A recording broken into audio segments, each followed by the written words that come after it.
In today's video, I'm going to be showing you how to implement selection sort in Python. I'm going to be making the assumption that you already know how selection sort works and the mechanisms behind it. I'm just going to show you how to implement it in Python.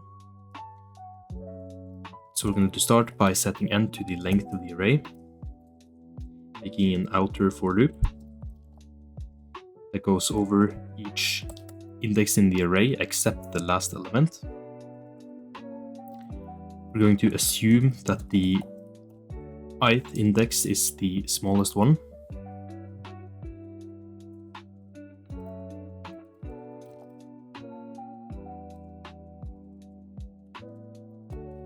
Then we make an inner for loop that goes through every element in the unsorted part of the input list and looks for the smallest element.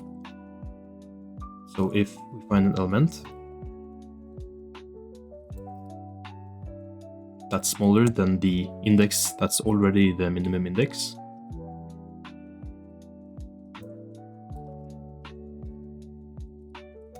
then we want to set that new index to the min index.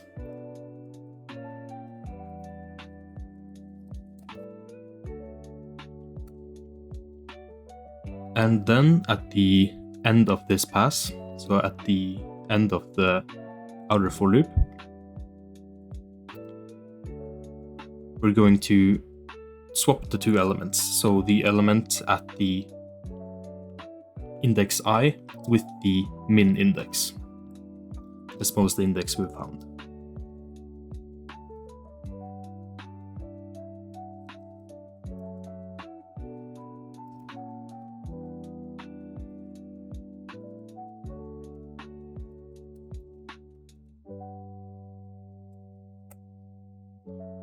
Right, that's it. Then we just return the array when we're done with these two for loops, and that should sort our list.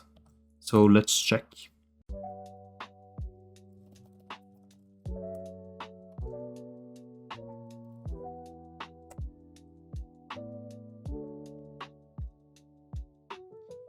And there we go, the list is sorted with selection sort.